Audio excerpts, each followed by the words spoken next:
Okay, thank you. Good afternoon and welcome to Eureka Springs CAPC Workshop, March 27, 2024 at 4 p.m. And let's get rolling on the agenda for the workshop. Do we want to, let's do 2 and 3 first. I thought I'd put those first, but anyway. So that way we have more discussion for the rental thing. This might be quicker. So Mike, since this involves you, you probably don't necessarily need to be here for a moment. I'm sorry. You can call me when you're ready. Yeah. Okay. So Brian was leading the process and has had some personal reasons that he's got to not do that, and we'll leave it at that. And so I had Danielle reach out to, and she's coming, but I'd had Danielle reach out to Staff Mark and find out what resumes they've got. And Danielle, and I believe you've loaded them on here for us all. I haven't seen them. I guess Danielle would be the only one that has, unless Brian or Colin or Bradley did at some point. But Staff Mark said they had 2. They had the other ones who had applied and stuff had fallen off, withdrawn, the ones that they had vetted and qualified and those sorts of things. Is that still the case? Thank you. That's what you told me Monday. Okay, so, and I spoke with Allie again today, and that is the contact at Staff Mark. And so because this initially went out in November, there were resumes to vet and to call and to follow up on, and they did that, but then by December, the end of December, they had those that were qualified or in the running to run for this position or to be a candidate for this position had dropped off, got another job, moved on, no longer interested. And so the 2 left standing, called and confirmed in February and still in March, are the 2 plus Mike's included on the PDF today. And they're under the workshop PDF? They are under the workshop PDF. Yes, they're some of the last files there after all the auditorium stuff. Oh, it took a minute. It's in the workshop. Yeah. Okay. Took a minute to load. So I was, figure we'd review these. Yes. Let's try to, we don't need to discuss names or personal details. We got candidate 1 and 2, so that's pretty simple. And then decide interview-wise. I have been thinking about, did you mess it up? Yeah. I had been thinking about this, and maybe there's other suggestions, but one suggestion might be if we choose to, if we're in agreement to interview them, Colin and Bradley interview them in the next week or so, each separately, and then let's have, if we want to have a special meeting, we could in 2 weeks. And then if y'all say, hey, dynamite, we really like this one, then maybe the rest of us, if we wanted, could interview that person. We've also got on the agenda today for the regular meeting to go into executive session to do a review with Mike. And that gives an opportunity for new folks to ask questions. We're in bad shape when I'm the one that's got to do this.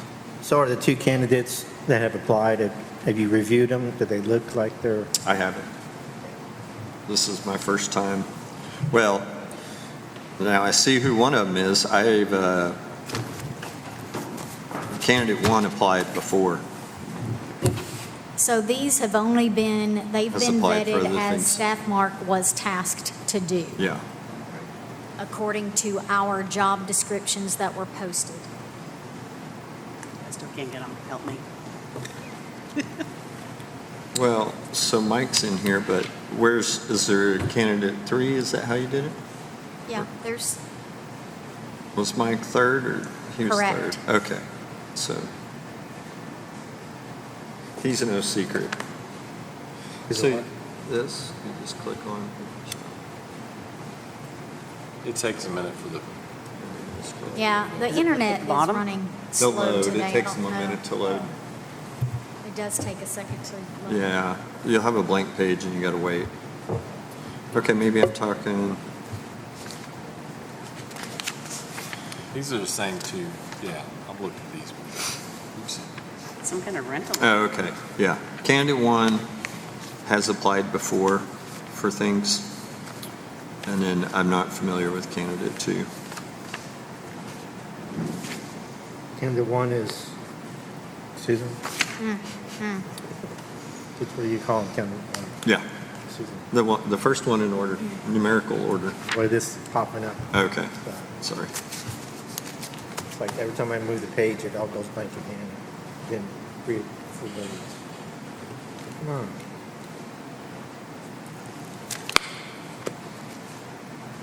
Where is it?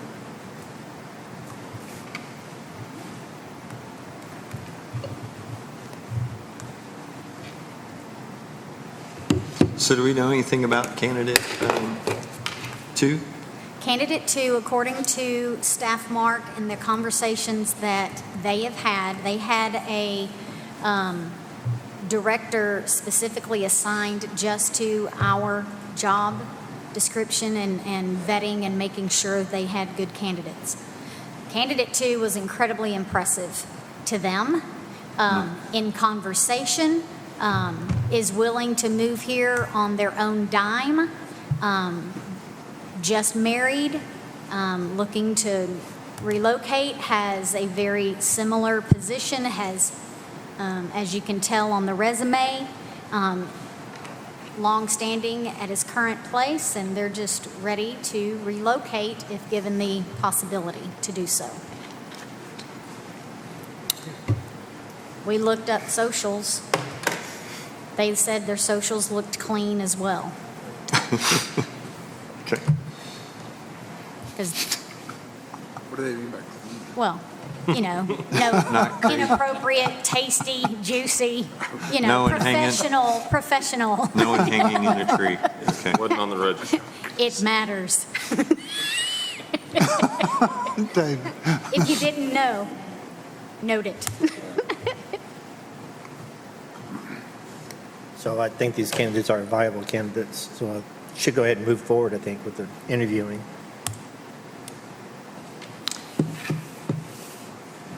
Right? Yeah. Any other suggestions, how you want to do it? If they, I don't know what Bradley's got going on. I know Colin doesn't do anything. I mean, I saw him hanging out Must be nice. the chocolate thing. He must have all kinds of time on his hands. things have changed in my.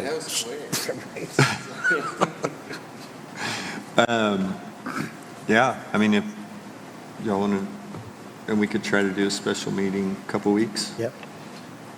So I guess my question, number 2, are they also willing to fly up for the For interview? personal, so that, I don't know.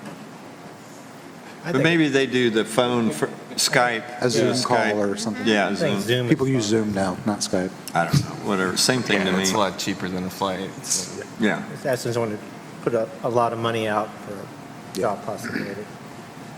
So Colin, are you willing to take the lead on this and set the interviews up and stuff? Yeah. okay.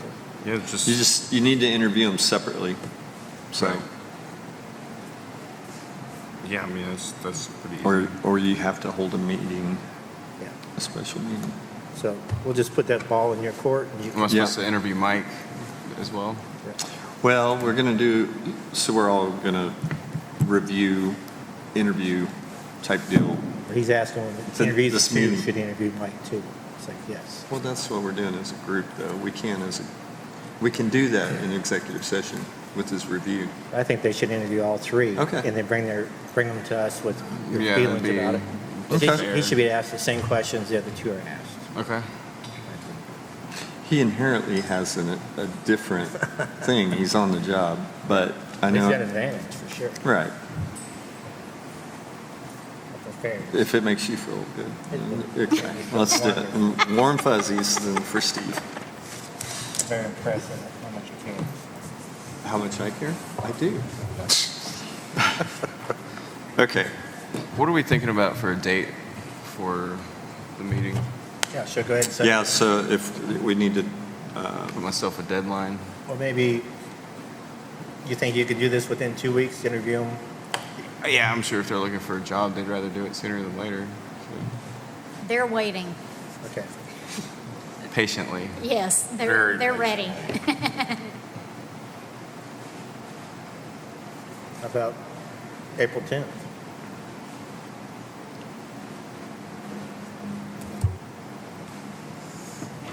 Special meeting, what time? 6?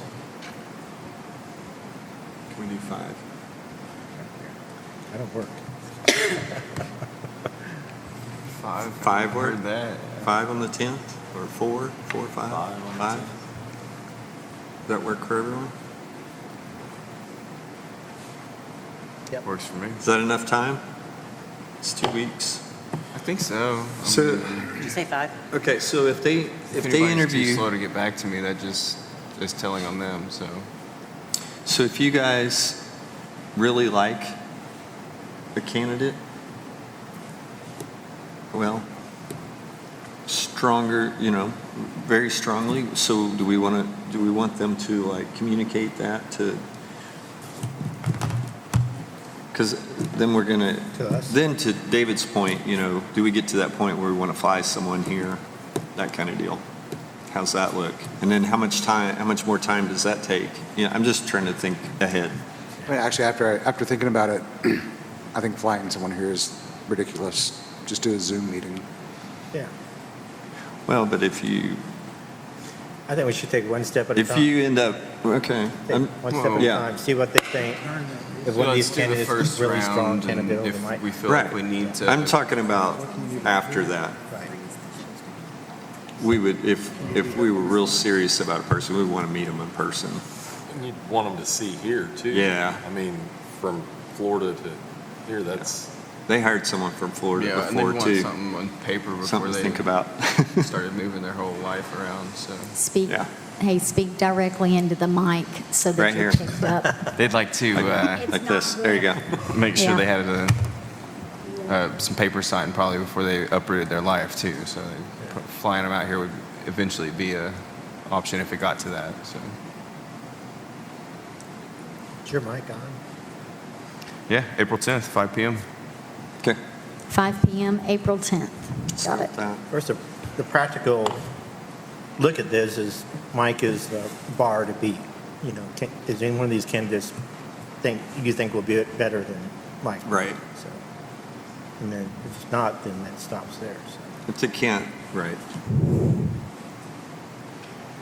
So do we call that a workshop or is it an It's executive going to be session? it'll be a special meeting. It'll be a special meeting. Yeah. So I have a question on Danielle's request is that I've already recused myself Yeah. from, so do I need to not be a part of these discussions? The interviews. Because I can keep my mouth shut, but, Yeah. and have no, I think like when we go in executive session with Mike, I think you should be in there. okay. You're not going to try to influence anything. Yeah. Yeah. Okay. But we're not trying to hide anything from you. Right. I just want to make sure. It's kind of up Don't to you you. think? Yeah. If you don't want to be here, you don't have to be here. And if you want to be part of the process, but you don't want to be able to vote. and things.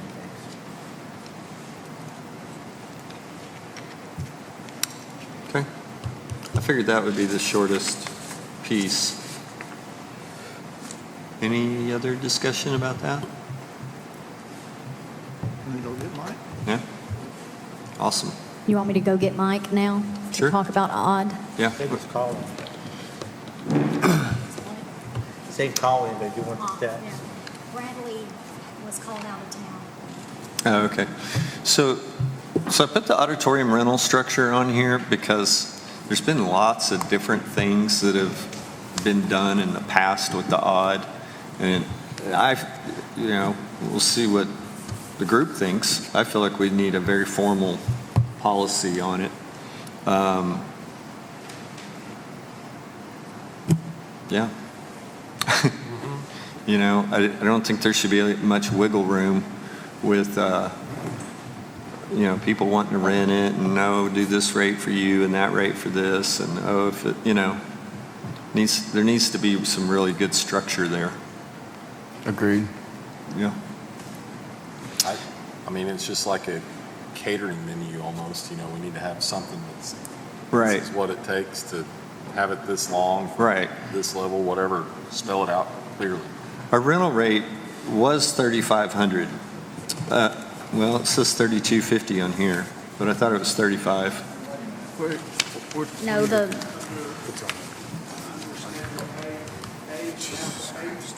A8, the auditorium, you have a printout. It's also included in the odd information in the PDF, but it's printed out.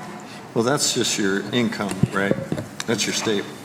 So, anyway, we've got a promoter, and, promoters want the best deal they can get, and if they, if they're taking a risk, I can understand when you've got a relationship with a promoter who is taking risks and things, but it seems to me that if you're going to give breaks, it should be on the back end when they've been burned a little on the back end, but not on the front end. Does that make sense? Yeah, you fill up and have attendance. And Yeah. talk. We get 50 to 60 people. Maybe it's something Regret where, giving that. right, there's something where you're giving them a little bit of insurance on the back end that if it doesn't fill the house, they're not going to get hammered on that full rate. But Why not?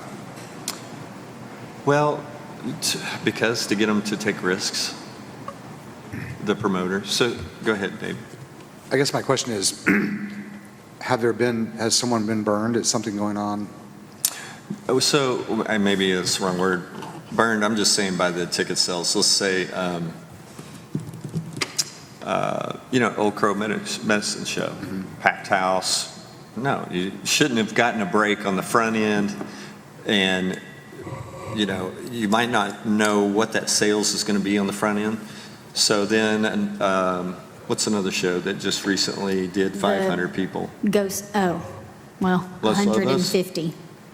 Los Lobos was 450, yes. 450. So, Example,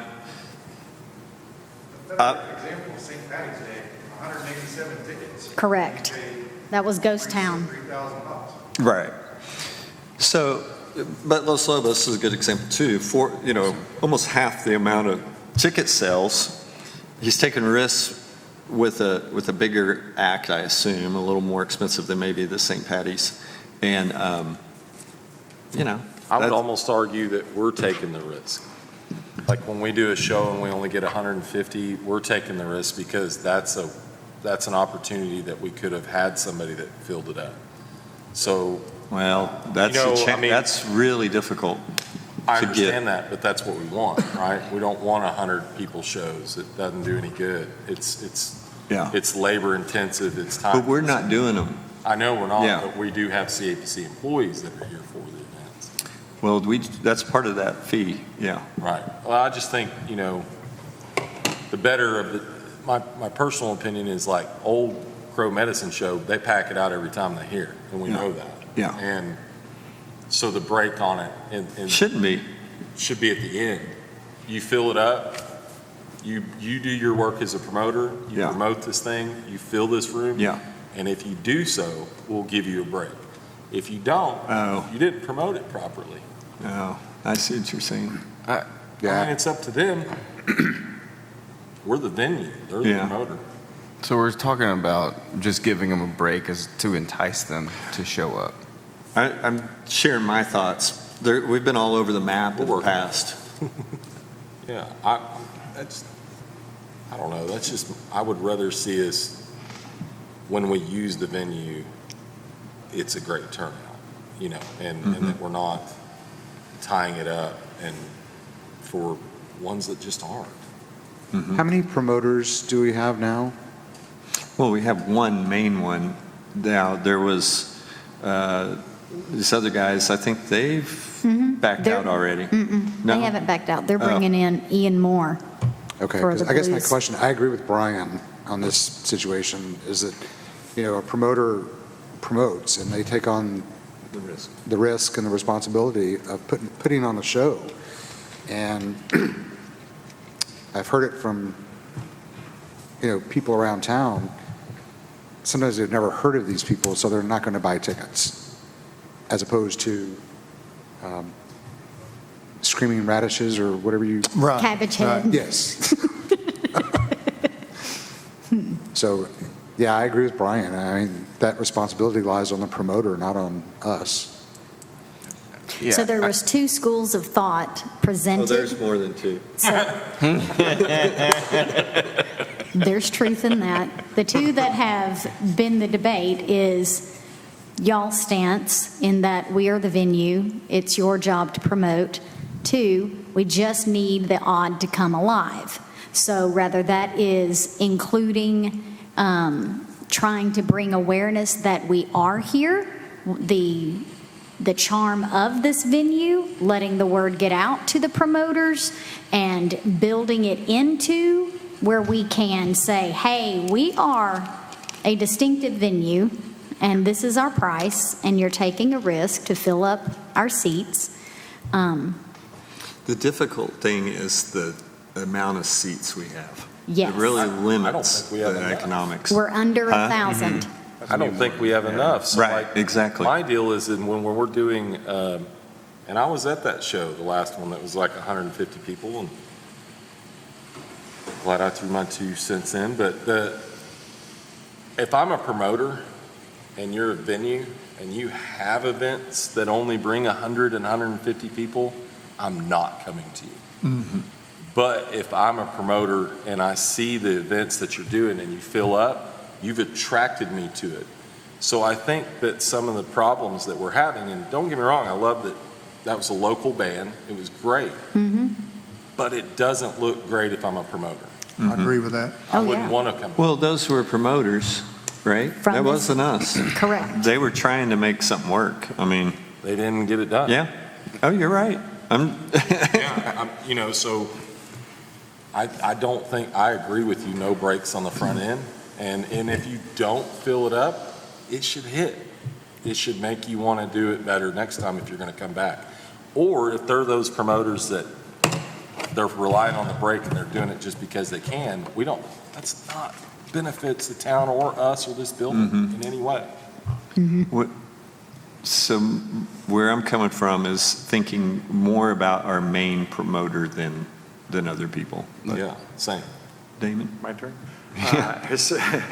Historically, there was a 2-tier. You go to the odd.org or odd.com. Odd.org was a dedicated website to the Odd. You might remember it. It's been folded into Visit Eureka Springs. For whatever reason. But on that site, you could see the 2-tier. It's gone now. But it was like $285 if your ticket prices were under $35. And if they're over $35, they were whatever the higher, $3,500 plus a certain amount of the ticket price. So the whole gist of it there was a promoter who was actually doing a show that was going to have some more expensive type tickets because they're going to have to pay for the band out of 900 seats. It just made it where if that promoter was purchasing that, then it was more of a revenue stream for the CAPC. Below that, if you had $25 tickets because it's somebody's dance troupe from Maryville or whatever it was, $285, you had some vibrancy in the auditorium that made it affordable for a more local or a low-tier type production that I think brought some vibrancy to the Odd. My position would be the more use you get out of the odd, you don't want to lose a giant amount of money, but there's a certain amount of branding and a certain amount of vibrancy, a certain amount of activity that helps downtown be perceived as something with this beautiful building, as perceived as active and a desire for more. That was Chris who had the 187 local attendance at his concert. He was like, you just have to brand, one of his points was if the location was branded more as a destination. I like the term listening room. We don't have any listening rooms here. Something where you just knew, man, I want to see something in the auditorium. I think over time, as you kept it affordable for them to take the risk, them being producers, you might be able to grab some traction and go somewhere with it. I like the two-tier, and that's what I commented to him. I'm like, I thought if you would have lowered your ticket price, you could have got it for next to nothing. And he's like, nobody offered that to me. So apparently that has disappeared somewhere in the last 5 years. But that's what I liked about that two-tier system. And maybe it's just $1 on the ticket, where if it's a low-cost ticket, you got $2 per ticket, and there was no real cost. So somebody who takes a risk and does something small, it's worth their time to give it a try. I hear what you're saying. The other opposite thing is, yeah, if you're doing great, we'll give you a discount because it's a volume type thing. That's nice too. But I just think you're going to have more people willing to take a risk. For instance, I don't know what Charles Mowry's paying to do his productions with movies, but it's not going to make sense to do $3,500 to try and do Rocky Horror Picture Show in the auditorium. So there's got to be some type of structure here that encourages smaller production. Even if it's a movie night, I'd like to do movie nights here. There's some other pieces of the equation that really are going to be low cost to next to nothing tickets that would still encourage vibrancy in the auditorium and be a benefit for visitors and locals alike. So I hear you. One thing that I think is personal opinion, we tie up that venue up there for way too small of productions. And I understand that there's that local factor and that we're doing some good for some of the, like you said, the dance recitals, and I get that.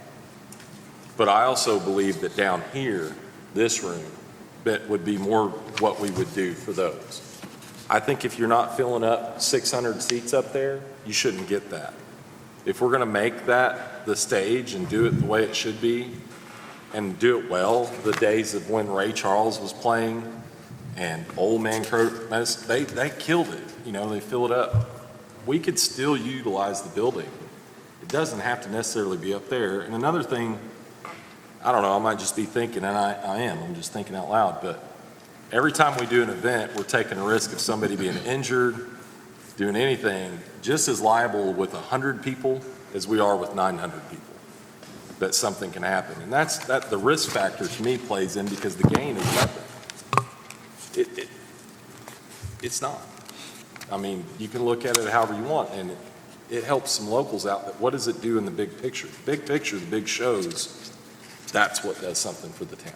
Yeah, That's what brings it in. I think the issue becomes bringing in your big shows. You're just setting vacant way too much because if you're exactly right. If people are regularly bringing big shows to the auditorium, no, don't screw around with anything small. It doesn't make any sense. Yeah. But it's literally just setting empty weekend after weekend, day after day, when there could be something in there that makes, and you're bringing up good points. I'm not discouraging. I think you're spot on what you're saying. There's just some kind of balance to say, we got, and you're never going to have the dance recital down here because that's part of the fun of the, I mean, Right. I appreciate the idea of trying to use this space as well, but the trade-off isn't going to happen.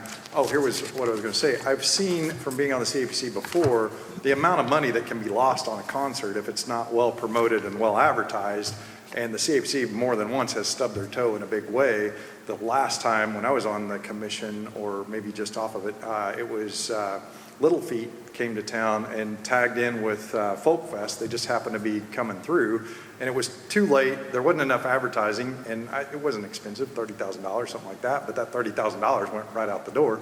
And I think that's really where we're going with this, is it's so easy to not do it right, and so many people won't do it at all, and I think you just have to highly encourage smaller things to happen. Well, if you look at the guidelines, the rate guidelines right now, you can kind of pick and choose how you want the auditorium, and for those smaller productions, like that's you don't what you don't have to have the whole staff. So instead of just having, okay, you get this or this or this, it's more of like, this is what I want, and you get to pick and choose as you see fit.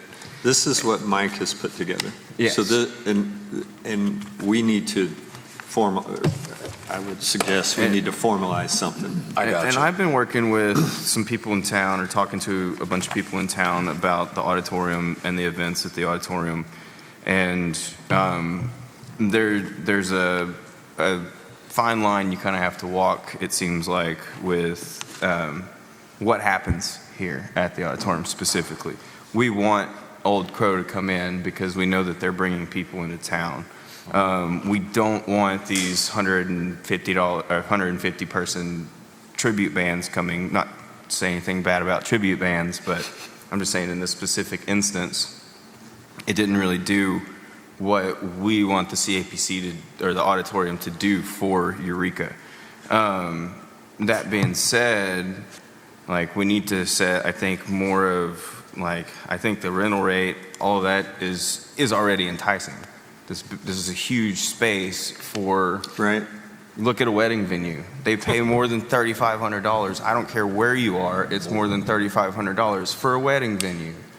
The price is not the issue. I think one of the issues is that we had a auditorium director that didn't do a job and got us into a funk. And now we don't have a director at all who runs the auditorium, so we have to rely on promoters, period. So what are we going to do with the promoters? And I think one of the biggest things is lay down some rules for them, some guidelines. I don't know that we've ever had an auditorium director. Did we tried not? to hire one. We tried to hire one? Yeah. Well, however we got to this point, we're to the point where we're relying on promoters. And so we need to, I think, lay down some rules for the promoters and try and work towards getting this place filled up, and also keeping people happy in town. Because one of the biggest issues is all these other venues in town. We had a local act in here. It's cool, it's a local act, but that local act could have been at one of these local businesses. And Right. I hear that. I'm with you. I hear that constantly, and What it's about a the Melon Light group or whatever, that stage up above Brews, that area, that venue? I'm right here with you on this. If we do a local event at the auditorium and it brings 150 people in the big picture, what we've done is we've tied up parking that were very limited this year downtown already, again, and we've taken up that venue and that parking, and for people that could be joining all these other businesses in town for a local event that, I'm sorry, most of the people that are coming for the dance recitals, they're not going to eat afterwards or even before. They're going to do their thing and they're leaving. There are plenty of venues in this town other than us that they can do those small events at. I just think if we're going to hit them out of the park, we're going to hit them out of the park. I don't think we should dabble with this. I agree. I don't- And like, I'm going to use Old Crow Medicine Show, and unfortunately we can't get their ticket data. But like, one of the things we want to do is try and get ticket data for online ticket sales. Just how many tickets was bought by this person at the zip code, for example. And then we can say, hey, we know Helps that to promote it. this is actually bringing people into town instead of Right. just hoping for the best. What genre is pulling from what? Yeah. Considered in demographics. And I mean, as far as getting promoters in here and offering a discount, like, if you wanted $3,500 or $1,500 without staff, that is cheap. What kind of a discount are we already giving people if they can fill up the auditorium? I agree with you that we should not be competing with other stakeholders with the rent. I think first and foremost, I don't like the little things, little shows here personally. And so that's where I was saying on the back end, but I'm talking more about a heavyweight promoter that's trying to fill the place. And I get what you're saying. Incentivize, the different ways to incentivize them, but we only have one real promoter, and he can only take so much risk. So That's what I was going to chime in, is you have one real promoter, and he's already canceling shows because he can't get the traction to hold the show. You guys are pointing at Old Crow Medicine Show, But that is not what normally happens. What normally Right. happens is you have a 50% turnout, enough to break even or make a little money, and you even have cancellations of shows because he can't pull them in here, and he even knows what he's doing. And I think now that Mike's at the table, Mike should chime in, because you know a little bit of the history of the auditorium and how difficult it is to make some money. What I was sharing with them was when we had Little Feet in for Folk Fest and basically flushed about 30 grand on Little Feet, it was difficult to fill that up. But we have some history there, even prior to you, where there's hundreds of thousands of dollars that have been flushed through the auditorium from the not being able to catch traction on known names. So I get what you're saying, but like, I'm just going to throw this in. Basin Park has the upper Ballroom. right? Well, I'm sure they would like to rent that out, and they're a stakeholder. Yeah. They pay in. So, yeah, Randy. it sucks. It sucks that we can't fill this up all the time. I hear you, but we should, and we should work harder to doing it. Saying we just can't doesn't sit with me. We can and we should. Yeah. Well, we do have some challenges as far as our biggest feedback that we repeatedly get is seating comfortability. So people are broader hipped But don't even, let's not even go there. than, well, Let's not even go there because it's not something we can do. We can't do anything but it's a about it. factor when it says, when we're trying to fill it up. Right, it is what it is. Mm-hmm. Yeah. Let me say this for you. When I was director, we looked hard at bringing in shows that I felt comfortable would fill this auditorium up to at least 80%. But a couple of problems is you're going to spend $50,000 to $75,000 to get the type of acts in here. And then you start looking at your seats, and your break even is around 500 seats. Then the point is, how much are they willing to pay per ticket? When you got the amp over here 45 miles from you competing with an act equal to what you're going to bring in here, so there's a lot of Or risk better, in it. There's yeah. a lot of risk. So There's a lot of risk. So let's talk about the seating. I know we said we can't change it. You know me, why not? Don't we have a pretty good balance? You're from this town, aren't you? Why not? You want to change the seating in the auditorium? My understanding is Cornerstone Bank already offered to pay at the time that it was gosh. renovated for new, bigger seats. Those are the historic seats that have always been here, and it was they insisted that those seats. Then you go to stay 600 seats, because and the then how do original you seats to make the any money? auditorium. Well, Oh, really? That I didn't too. know that history. Are they original? I thought they No. replaced one. They feel like it. they were remodeled, they were redone back in the early 2000s. But not original. They were, yeah. Mike, those were redone in 2000? Really? 2004. They look like they're from approximately. There 1930. was a very large grant given to the auditorium to go ahead and rehab it back to its basically historic look from the 1929 original shows. Because of that grant, there was also a provision there would be no modifications. Yeah. Okay, that's a little bit of a problem. If you modify it, then you take it off the historic register, apparently. So there is that. Now, but the point being, and this is a very valid point, Chris, is if you take seats away, then basically you're taking money away. Yeah. All right. Here's the bottom line, and I've spent a lot of time over the past few months working with this. Let's take a $50,000 show, divide that by 985. That's how much you have that's your base ticket price.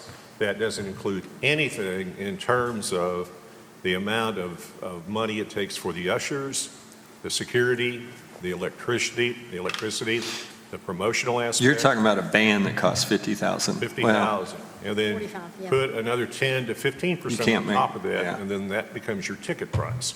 Now, $130 is the most I've ever seen a ticket go for at the auditorium. And that was a sold-out Willie Nelson show in mid-2000s. That's when Willie was really hot, and Larry Schaefer, who was the promoter at the time, was able to do that. That was pretty much the exception to the rule. The only other time I've seen that happen was Leon Russell, sold out, I believe, and that was a one-off. But the point that Damon made was there had been thousands of dollars lost just on the hope for the come when in fact that they knew already that that $75,000 show would not be able to work at $30 a ticket. So they just flushed the money down the toilet and said, okay, let's have a party. And that's what happened. So let's say, okay, we can't do anything about the seats. That's been determined. Fenway has some of the oldest seats in stadium history. Truth. They're full. Been there multiple times. So that's just an excuse. We're just not marketing it the proper way that we should. It's an intimate venue. But yeah, I mean, And that. so that would take we tried to hire an auditorium director.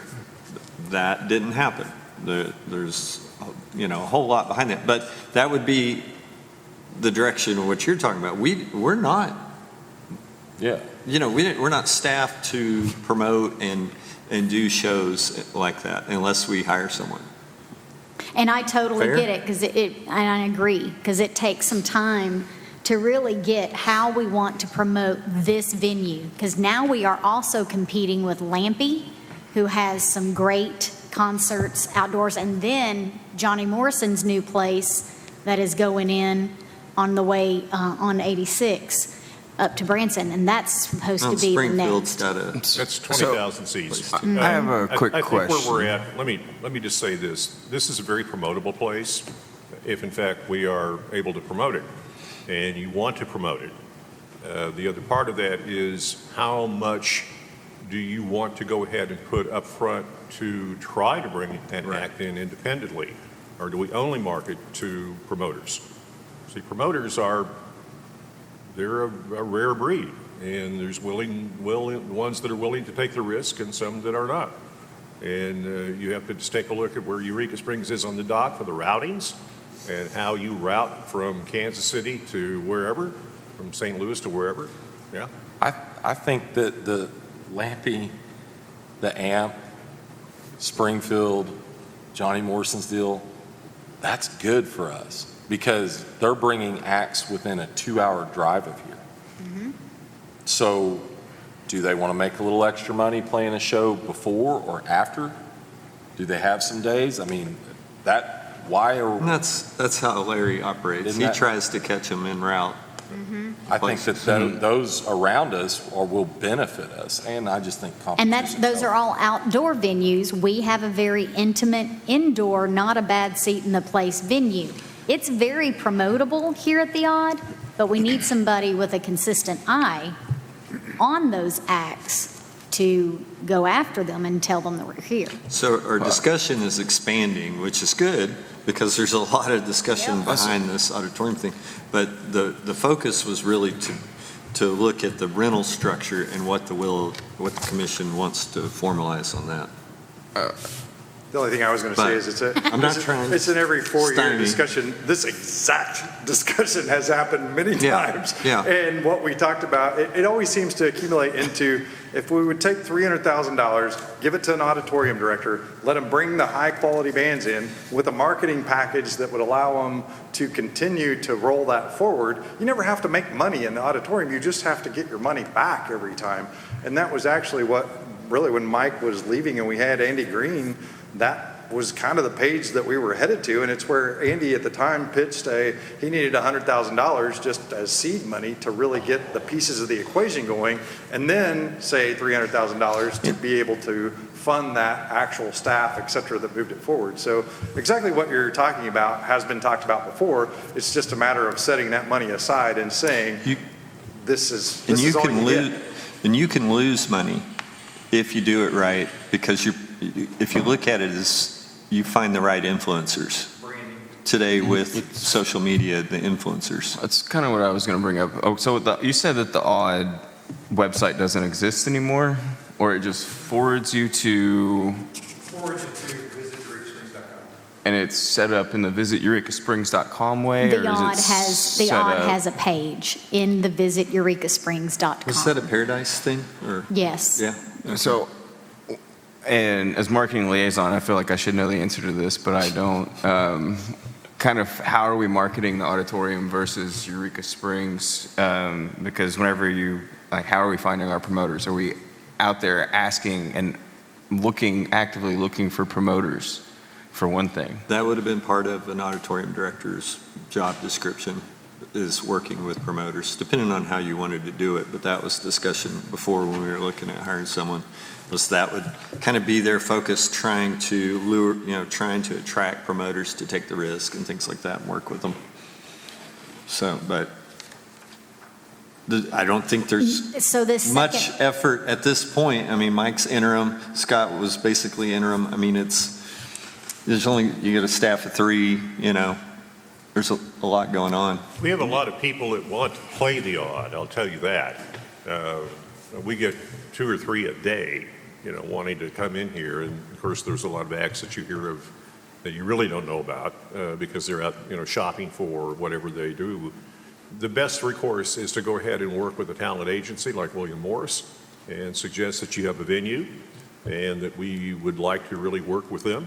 There's a handful of agencies out there that do a pretty good job, and that's really where the direction needs to be taken, is to go to the agencies and not try to be necessarily an in-house promoter, but one that actually reaches out to, the William Morrises of the world that have big clients that, you might be able to work with and route through. So what's the cost structure on something like that look like? Typically 20% of the total. So in other words, if an act's $40,000, expect to put 20% on top of it for the agency fee. Okay. 48. I mean, be nice to see what the data does when we have like the big shows and they fill out, and what that does for town. And, because our job is to spend money to bring them. Yep. We're not here to make profit. So I just feel strongly like that's what we need to do, like bring the odd back like it used to be, like the Willie. And I don't know. Well, that history, though, that's before all the other competitive places around were built. Well, and it was when Willie would play for probably a lot cheaper. He dated someone here in town. And you still see That's why you big can't acts attend. play in small private venues. Well, when the still. AMP goes in and all these other places, before that, this was one of the biggest venues in the area. But Oh, yeah, but that's what I'm saying. It doesn't necessarily take a big venue to get acts. Like, you still see big acts play at a small private venue. I'm still confused. It's like, Someone's got to put up are we money. supposed to be making They'll money? play. Are we just putting on shows, get people here in town? Are we supposed to be competing with our other places in town?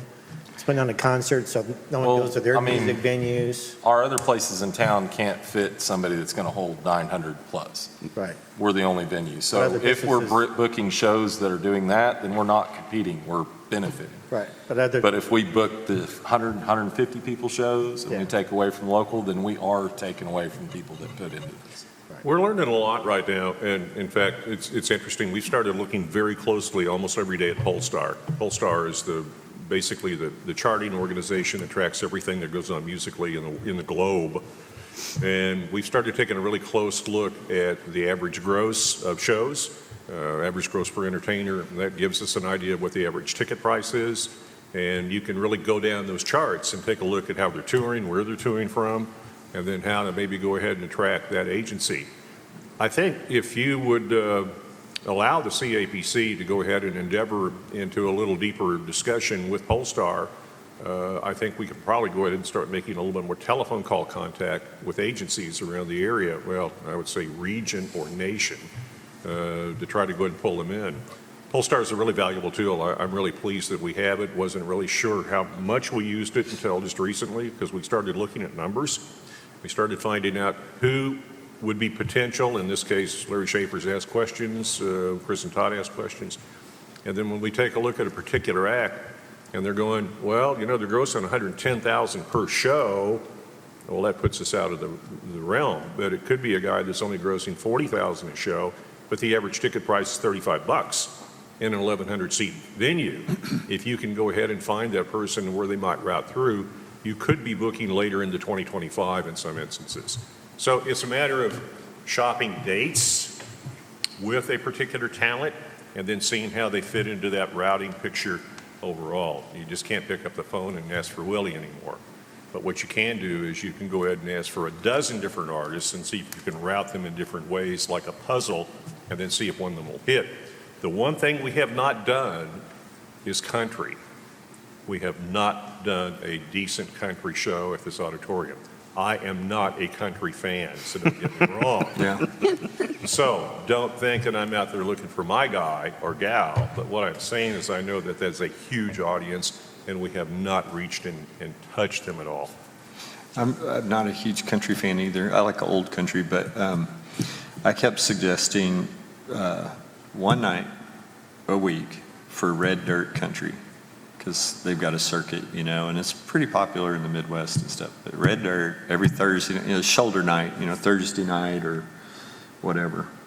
But to try it, I don't know. If we could pull the traffic out of the Cain's Ballroom in Tulsa Yeah. every other night, because it's only a 3-hour drive, that's an audience. And, we know that we could do a lot of work with red dirt country. I feel pretty confident there too, so. In 21, we had a country artist and it filled, so. Yeah, who was that? Lyle? Was that No, Lovett? it was- You forgot the words of one of the songs, that's all I remember. Well, we just had Joe Oh, my wife Nichols. hates him. What's his name? Yeah, Joe Nichols. About from- 500 mhm. That Copper Road or whatever? Yeah, no, The guy that sings Copper Road or whatever that song. I'm not gonna get it. He filled it up. Used to when I grew up, if there was a concert or something at the auditorium, and we didn't do just everything here all the time. But when there was a show here, it was special, and it was a big deal, and it was sold out, and it was, and I think that's the venue we are. We don't necessarily have to have a show every night. That's just not realistic. But when we do have them, they're a special event, and they're done well. And they bring people in. Yeah, and they bring people in. I mean, I don't know. I like what you've drawn up here, reading through it, but I just really strongly feel about this. And I think, according to all the people I talk to that have businesses in town, that's the way they feel too.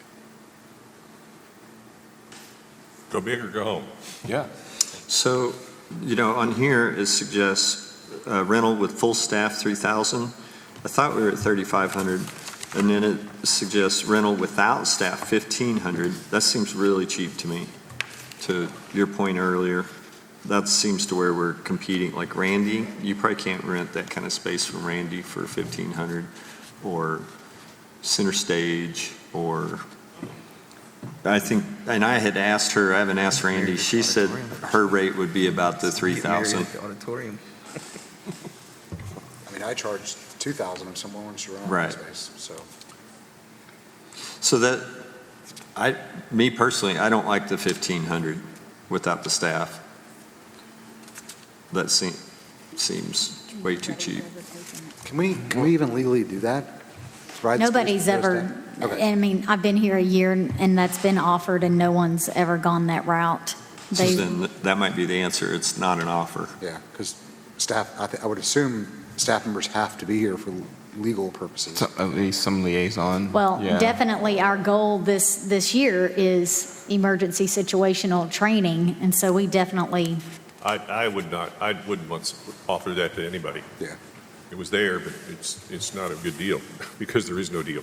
Number one, you have to have staff Yeah. and security. Well, there should be some flexibility, I feel like, because, $1,500 for staff is one thing, but you're not always going to need every single usher if you're doing the kids' recitals, for example. Like, you're not going to need the security for, as much security for a smaller show that you will. So some promoters might not require the full, so we're going to just charge a flat rate, $3,000, get the full staff, take it or leave it? That would be fine. The only thing we have to do is, our number right now is per 100 people, one security officer. That's kind of the law of the land from the PD. So if we have So, 900 people, we have 9 security people. So maybe that's the answer on the back end. If Larry, books a show, he does 600 tickets. Well, then he gets a break on those 3 that you didn't have to hire. Yeah, That kind of deal. I don't know. Yeah, I think that's fair. yeah. Why pay for something that you didn't have? Right. This 3,000, So I have a question for Mike. high enough? When it comes to staffing odd for events, does our insurance policy require certain staffing ratios? Or does it even matter? Whether we have 100 people or 500 people here, do we have to have 2 security officers, 1 at each door? I don't know the answer to that. Well, it is the ones per 100, 1 security per 100. That's a cop. I don't care if it's a kid show or, whatever. What we've ascertained is that if we see, for instance, and Old Crow was a great example, we knew there was 900 tickets out there. So we staffed up heavily for that just because we knew there would be a lot of traffic and concession congestion upstairs with people milling around, and we wanted to make sure that we were adequately covered. So I think we brought in about at least 10 ushers for that particular show. The ratio, I don't know that we've really established, but it's probably 2 ushers per 100, something like that. Okay. If we take a show that's a general admission show, where nobody has to worry about what ticket or what seat they're in, then that's a different situation, because you're just going to find a seat and sit down. But, that flashlight, you're in G3, that's a little different situation. Yeah. I mean, do you go the, bring this up and I'll look at it from every angle, try to. Let's say you get the big promoter that fills it up. They obviously are generating a ton of business for town by doing that. I mean, I don't know, is it almost worth giving that one because they fill it up a break and then the ones that don't? We could say it's a magic number. If you hit the magic number, it's free. I don't know. I'm just, I don't see, want people wasting their time and our time. The problem is for them, I think their mindset's going to be, I don't want to take the risk, Mm-hmm. And I don't know that you're rewarding them for taking the risk I don't by know doing if there it is that way. is the mindset of that, because, I mean, how many of them know that we are even offering it for rent? That's what I'd like to know. Well, There's your rub, is There's- where's the demand? What is it that you're trying to accomplish? There's nobody at the table asking for a discount because they're so successful. So Right. in my opinion, don't even talk about that. Doesn't make any sense. Right. The problem is vibrancy and how much usage we're getting out of the auditorium. We To your need 'em point, to if do we're it. actually competing, and one thing that I wanted to chime in with is I don't see us compete, the Basin Park Ballroom, there's not concerts on a regular, it happens twice a year. I think in general, Chelsea's can always have their band, even if you have a packed house, they're going to just fill after the fact. It's the crowd accumulating factor, and there's nobody trying to put on a 150-seat concert. It's just coincidentally, they're so poor at marketing, and they didn't make a good choice at putting the band on there. Every one of those wants 600 seats every single time. So yeah, just because they didn't get it, we're talking about, oh, well, we don't want the 150 people. There aren't any people who are saying, oh, we're just trying to do, outside of the little stuff that we're doing for ballets and things like that, just to help the community. But that was kind of my closing comments, is I think that you're not competing because it's not organically happening out there. My last suggestion would be for Mike to have a roundtable with Christy Balthazar, who owns Center Stage, probably one of the Johnsons, because the Johnsons would really like to get the Pine Mountain Village, what is that thing, Jamboree, re-engaged. They had a concert there for January 1st. And then I don't know what's going to happen with the hoedown, so it's probably not on the table. But those are really the true concert venues that we're talking about. And of course, And main stage. Crescent Basin are probably the best producers of Blues Party and Osmo Moo or Ozark Music Festival. Correct. So if you could get them in a roundtable, I think they could have some good discussions. And if we can invite Larry to the same discussion, I don't know if he would come over or not. Oh my gosh, you would have the pieces of the equation to really say, what is the landscape that we're dealing with? What are people actually willing to pay on a bigger concert situation? And how do we not offend the locals that are in the same business? Dropping the mic, I'm out, I gotta run. The one thing I've Later. learned from Larry, and I've learned a lot from Larry over the past 3-4 months, because I talk to him every day, because he's always looking for that place, to put somebody. It's the name, the name, the name. That's it. It don't make any difference how good they are. If you don't know who they are, right. it makes no difference. The show we had here 2 weeks ago, the Ghost Town Blues, was a great show. It was a very good show. What? Best show no one ever saw. It was so good. And the problem was nobody knew who they were, which was unfortunate because it was a good show. But I think what you end up with is that if we bring in Kansas, if we bring in Tanya Tucker, if we bring in, I don't know, you could go down the list, bring in a name, and then you will bring in people. And I think that's the bottom line. So when we're hunting out there with William Morris and hunting with the Sullivan Agency and hunting with, the other agencies like Atlas and so forth, we're looking for that name. We're looking for the route through. It may be a Tuesday night, but I guarantee you, if it's the right act, it would be like the Ryman in Nashville. They'll show. I'm flying out Friday to Colorado to see Elephant Revival, and Yeah. they're, it's a small venue. It's like 150 people. The tickets were not cheap, and they were worth every penny. They're going to be. I've seen them before, and so I think we're just, we had so many years where we thought small and we became small. And I think it's time to stop thinking small. And that's all I'm asking is when we do it, let's do it, because how many shows were under 500 people last year? Spend some money. 50%, 60%? Oh, gosh. Well, the magic number, We can according afford to Little Wing Productions, is $45,000 to $50,000 act will bring you a name. Anything less than that, you're gambling.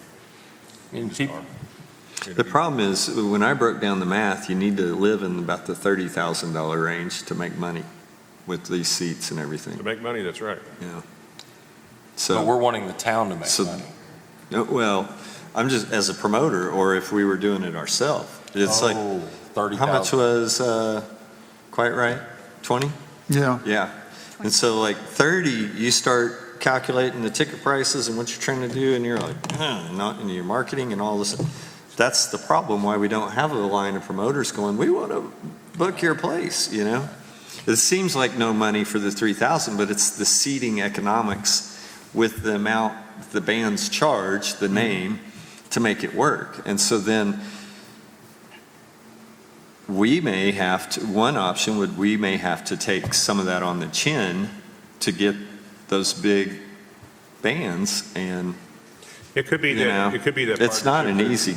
It could be a solution. partnership with somebody like Yeah. Cherry that say, look, you find the right name, and let's see if we can go ahead and make this work together. For the influencer campaign, Yeah. maybe. I mean, It's a- we all know this, it costs money to make money. Mm-hmm.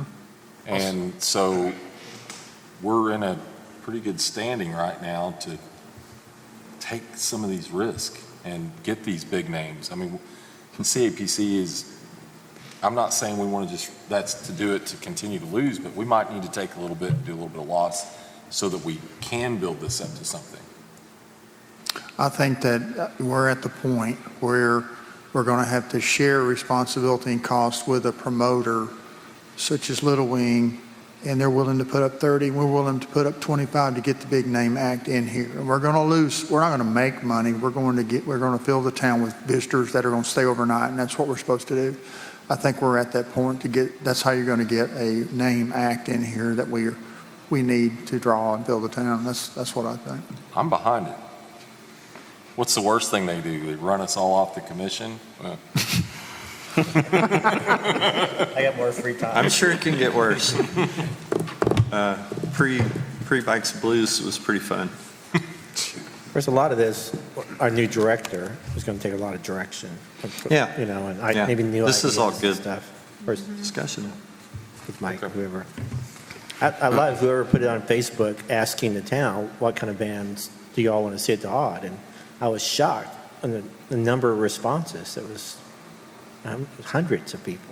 What was the consensus? People love this thing. Bands I've never heard of before. It was all over the board. place. All over the board. It was. It was Wow. all over. sound Taylor is Swift was on the list. Yeah, there was Megan Trainor. Yeah, but she could do $10,000 seats and make her money. But it was hundreds of people responded to that. I was really shocked. And I love we're a tourist town. It's the only thing we have. We have nothing else. And, you know, our job is to take care of our locals and everything else, but our job is to bring tourists in.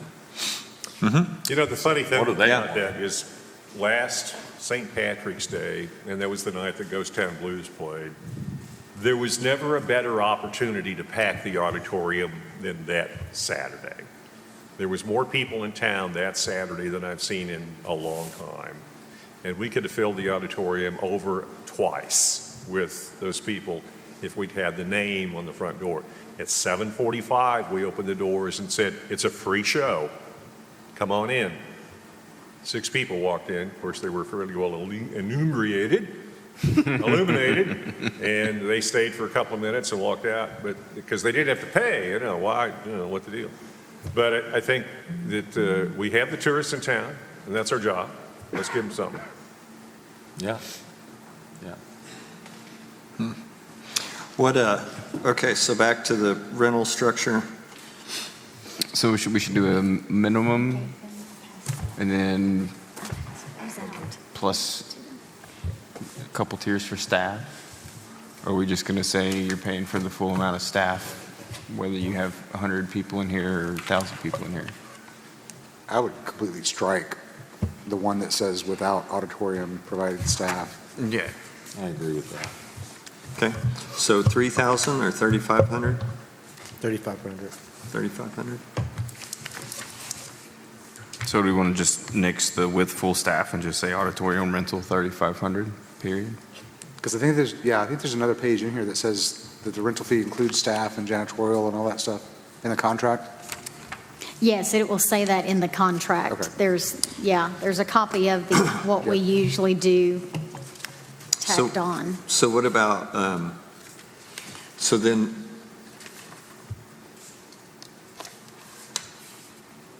how's Larry gonna feel about that? Well, I think it depends again on what our past conversation is. Do we want to partner and go big? Yeah. Okay. So what is the issue with him? I'm not putting Bill Wayne? pieces of the puzzle together. Well, Larry Schaefer is one of the quintessential solid promoters, and he has been in this game for a very long time. I'll say this, he's honest. He pays his bills. When they do a show here, he takes care of the catering. He takes care of everybody that works here in terms of paying them directly as necessary.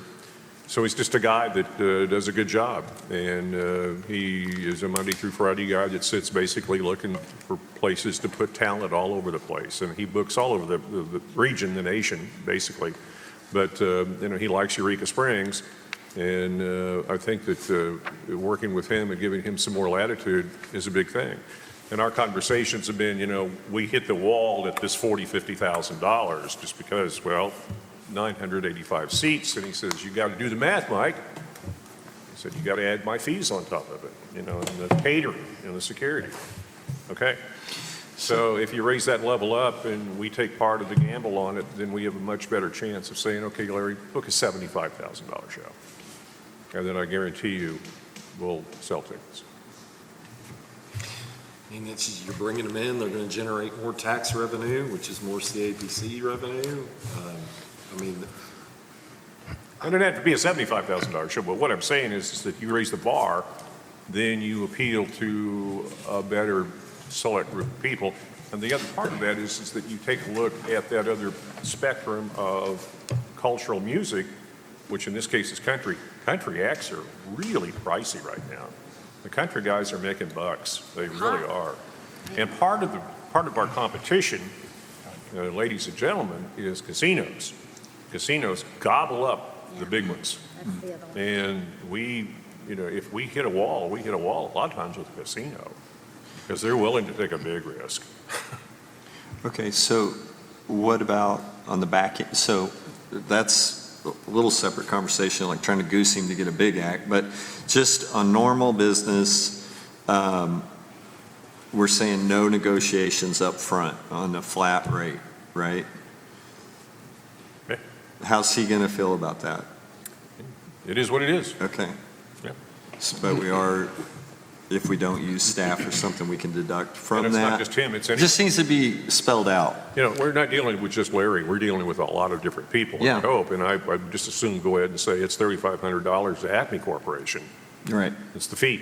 Good. So, this is what it Okay. is. No, Do we grandfather Larry in? no. Well, if we're going to do something where we, say, spend $20,000 towards a band, pay 80, 20, whatever you want to call it, that seems like something that we'd have to put in the budget, right? Let's just see. It's who got it to is. come to the commission. It's more than, Yeah. yeah. I would, we'll know well in advance of any particular concert coming up. He called the other day about Night Ranger, and I went, well, let's see, Night Ranger's an old band. Let's take a look, and, I wasn't impressed with the Night Pole Ranger? Star. Never heard of them. Well, see, there's the Don't problem. stop, believe. Is that Night Ranger? No, Well, that's Journey. Well, what's the Night Ranger song? Little Sister Christian, little Sister Christian? Sister Christian. Yeah, Sister Christian. They sound very much like her, sorry. And I wanted to bring in Blue Oyster Cult a long time ago, and Andy It's Green got said, some you're bears." crazy, don't bring them in. So I think it's a matter of who they are, and if you don't know who they are, then we don't need to bring them in. Because if you don't know their name, then David's plenty old enough do you to know know- who Night Ranger I've is. never heard of them. Me neither. It's the 80s. I mean, when you It was said the it, I was 80s. thinking that I vaguely. there was a TV show, Night. Do you remember the 80s? Night Ranger, Not all. Night Rider. The 80s were Night Rider, fuzzy. that's what that's it. The 80s were fuzzy for David. Well, I like the raising it to 3,500. I think what it does is it detours the ones that don't care, right? And that's a waste of the auditorium's time. And we know they Doesn't we just compete. want to play. We want to have a show at the Odd. Hopefully, we'll get 100, 200 people. We don't want them. I don't. We tried hard to push an act away from here. But they came in, they found something online, they saw something that said, oh, by the way, if you're a 501c3. So that's the next question, but yeah. We tried to push them away multiple times. Offered, we know good and well what the other venues are in town. We gave them the seating capacity and their contact information, Please. and they are back. We got And they it. are, we'll see how we Okay. do. So 501Cs. Yeah. This is the other thing that, to me, it's like, why are we having things that nobody's going to show up to just because they're a nonprofit or whatever? Well, because the city building, we were told that this was the city-owned building, and they wanted this to be, there was a sense of historic, this being a community-used facility. And so they wanted to maintain part of that usage. The number Well- one math formula to being profitable is 501c. Yeah. Well, so events in town, people putting on events, so like we get funding requests from 501c3s. So I'm working with somebody for a jazz weekend, and we are actually discussing putting music in the auditorium. So a 501c3 for an event like that, I mean, yeah, of course, it's not going to fill up the auditorium, not the first year maybe, but I mean, isn't this what it's all about is growth? So are we just going to say, sorry, 501s, you're not allowed? But for those events that, if Jeep Jam, for example, wanted to put a show in here, $750 would be well worth it because we know what Jeep Jam does. So if they're a nonprofit, I mean, we could be shooting ourselves in the foot if we're just saying, well, and You're I'm giving, also kind of curious how they were able to book a spot if we didn't like them in the first place, because there should be something in here that says that we have the right to just say no. well, that's the big question. The understood. You're bringing up good examples, and I guarantee you Mike could probably come up with some really bad examples. We don't need to, but That might be the one exception of not being a big show, but still charging the $3,500, is to say. So let's say on the 501c3, if they use the full staff, that 750 doesn't even cover 50% of the staff costs. No, I was gonna say we should at least So, break even I on staff. honestly think that we should raise that to a 1,500, and it still won't cover all, if they have the full staff. Why wouldn't we cover? They won't need it. Why wouldn't we cover They won't cost? need all the security that would be there possibly, so Okay. I'm just figuring on, the But high cover is cost. $1,800. Cover staff. costs, right? If it's packed out and does everything. If they pack it out and we lose 300 on staff, we still win. Mm-hmm. But I think if you raised it to 1,500 and 750, I would feel better about that. I think that's. Yeah. fine. I like that, yeah. I think that's fine. Because that's a community service, and by subsidizing a community service, that's not tourism You are, necessarily. I mean, it could be, but you are aware that when springtime of the Ozarks is here, they have full use of this auditorium facility at no charge. no. No, but I am now. Why? Yeah, why? An agreement prior, A very old agreement with. Is it in paper? Is pardon? it signed in blood? Well, I think Somewhere. we would have to probably go arm wrestle our mayor. How long is that agreement set up for? It's been set up as long as I've been here. So we don't know when it runs out. We started, I started working at the behest of the mayor back in 2011, introducing that 900 people that set up here, the other 500 or 600 at the end of the Ozarks the same night, because it is 2,300 people that come to town, but they come here for that opening night thing. And they don't do anything other than we don't even open the curtains. And they just welcome them to town. We tell them that we're glad they're Oh. here, so forth. Obviously, I don't even think we have concessions. we do, we have concessions and just a couple of we do. security, That's but kind that's of it. different, isn't it? I mean, if It they're is. just doing an MC. That's a grandfather clause on it. I mean, It that's, is. But I just want to make you aware of it, because that has happened. And, it's not like they're putting acts in here and stuff, yeah, oh, no. yeah. I bet you can see some acts though if you walk around. Don't go there. That's, I don't know, that's my feeling on that, everything else. So I think 1,500 for 501s? I think With that's- staff. With staff, I think that's, And removing what Without. about the without staff? Yeah, I don't we think have should to have- have. They shouldn't even have it, liability and different things, Yeah. right? Yeah, somebody's gonna have to be here The- anyway, so the it's just 250, misleading. scratching it out. Parking space rental,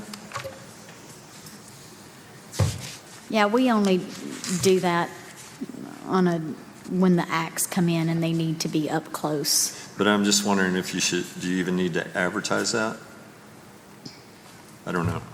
You know what, if we're gonna raise it to 3,500 and they're gonna bring a big act, I mean, Just do we the need to be next- charging them for those parking spaces too, right? It's, Do we have to I mean, pay it's part of our, We give them that space. Because, when they're bringing in, when Willie comes in with a double bus, it's part of our cost. We could quickly nickel them right out of this. Yes, it's part of our cost. I So do we would- need to say it? No, I don't think so. Is there anything on the contract that needs to they be? got to scratch it off the contract. I think we should update a couple of It's just- things on the contract. Yeah, it's on the contract. It'll say where on parking in section, it just says, it has a CAPC clause and a non-CAPC sponsored event. So sound, equipment and stuff with Ron, how's that all work? They rent with Ron. So they rent from Ron? It's Yes. $50 an hour. Okay. They got to carry their own insurance. That answers one of David's questions, I think. So when they do a dance recital and if somebody gets hurt on stage during the dance recital, breaks a leg or an ankle, This an is- arm, whatever, Yeah. who's liable? This is a 501? No, this, That's their, It's, in this particular case, the city is liable for it. If the performer is hurt? Really? Yeah, this is a city building. that's my point of having the small ones.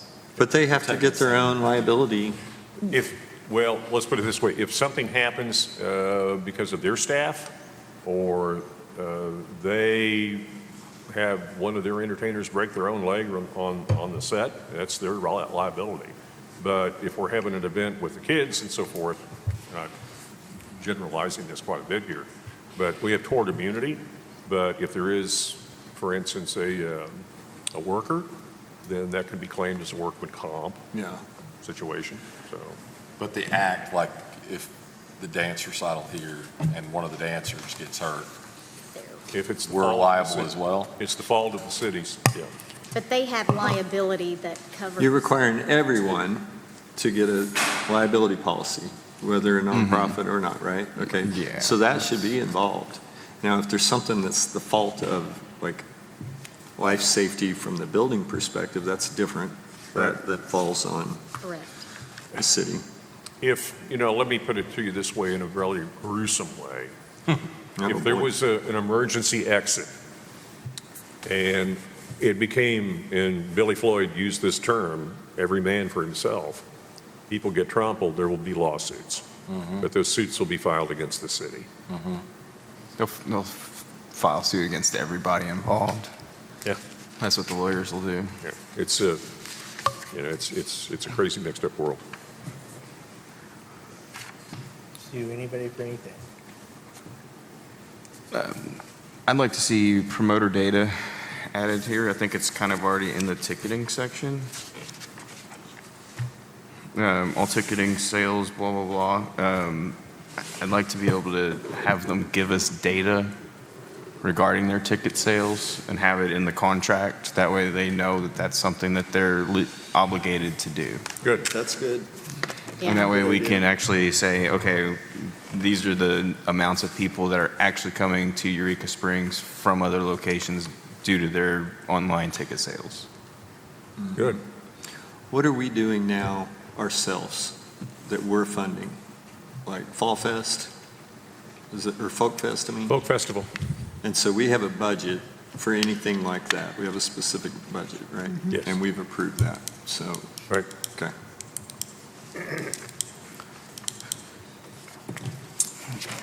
This one might be a little tricky, but I kind of want to bring up event times just to going back to my conversations with other business owners in town about the odd taking business. Restaurants specifically will see a spike before the event, and then once the auditorium starts, it's pretty much dead the rest of the night. And everybody has that similar struggle. And we're right across from the auditorium. Every now and then we'll get somebody who runs over for a shot because, No whiskey? Yeah, and so, but other than that, it's not really doing much for other venues and restaurants. And so one of the things that I'd come up with and was kind of talking and discussing was maybe having specific times that the events could start. Maybe on Saturday nights they start at 8 o'clock. That's after most dinner services and most bands at venues that already have been started at the smaller venue. And if you're going to see Old Crow, you're going to be down to hang out from 8 to 11. So it's just an idea, but I mean, Well, then the question would be David's probably, like, how does that affect the nightlife? Does that hurt them by an hour? that's the tricky part of the whole. The bars? We've talked about this. Me and you talked about this, and yeah, I don't. Pre-commissioner days, for the record. What, Before Brian came on. Yes, did y'all record your times? Oh, what are your thoughts, David? Well, he was upset about Mike's Blues, so it was before. So you're talking about having the shows here start at 8 o'clock? Push them back As a little opposed bit. to- 6 o'clock. Yeah, I mean, like, I have live music 4 nights a week, sometimes 5. And it depends on the day of the week. Sometimes Friday and Saturday is always 7 p.m. Sundays is 4 to 7. But see, so the way it is now, if it shows at 6, it's out at 9? The doors open at 6. Most of the shows start 7:30. So what Larry time are they likes over? 7:30, What time are they over? 9:30 to 10. Okay, so the theory is majority of them empty out to your place or, to bars. So the earlier you go, Right. the more likely they'll end up at your place, but then the later you go, the less time you yeah, have. For me, Well, it's both sides of the coin. yeah, for my place, since we have the hotel right on the property, we don't do anything, we shut down at midnight. The bar shuts down, kitchen shuts down an hour earlier. No live music after 10 because of the noise ordinance. So I think starting a show earlier would be better on the back, because if a show starts at For you. 7:30, yeah. I mean, like Chelsea's, for instance, would benefit. I'm sure they get a lot of people that go over there and whatever, but for us, But then the restaurants, Yes. it's the opposite. Yeah. Yeah, I mean, I watched it last year at my place, and I'm sure Colin has too. It was like, the show started at 7, for Bikes and Blues. We're like hopping, and then all of a sudden, 6:50, I'm like, huh? What's going on here? And then I drove down, and was like, oh, Quiet Riot. I don't like that. I used to. But We're not that's- gonna no, I take thought, and I it. heard it was a good show, and it did good. was. So, and now being on the commission, my brain thinks, and I think that kind of rules out the whole point of what we were talking about earlier.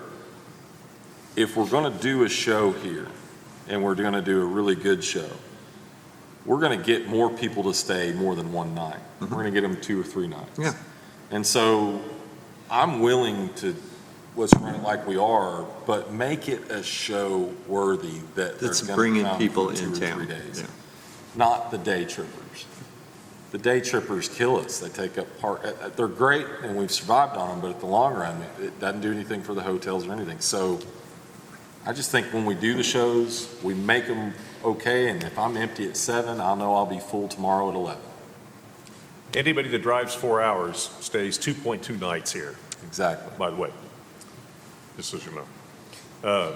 And I think one of the things you see is if we are pulling those zip codes from Oklahoma, up in Missouri, different parts of Arkansas, and so forth, you'll have that overnight stay, and it'll be a compliment to what goes on. Some bands may have a proviso that says, we won't start playing until 9 o'clock. I don't know. It just depends on the band. But, if they're that good, we'll let them start whenever they want. Yeah. We don't care. So, but if they're somebody we don't know, then we can make them start whenever we want. So. The band, the last time, they didn't get here. They were late 2.5 hours, which was remarkable. That was Los Lobos. That was Los Lobos, yeah. Time was just Arbitrary. a suggested boundary. I want Yeah. my life to be. So funny. So some really good discussion. People noodling our way through a lot of these topics. There'll be more. Is the horse dead? No, it's not. No. There'll be a lot more beatings. No, I think it's just getting started. Okay. Adjourn until our 6 o'clock meeting. Your pizza's cold, but there's a microwave. Oh.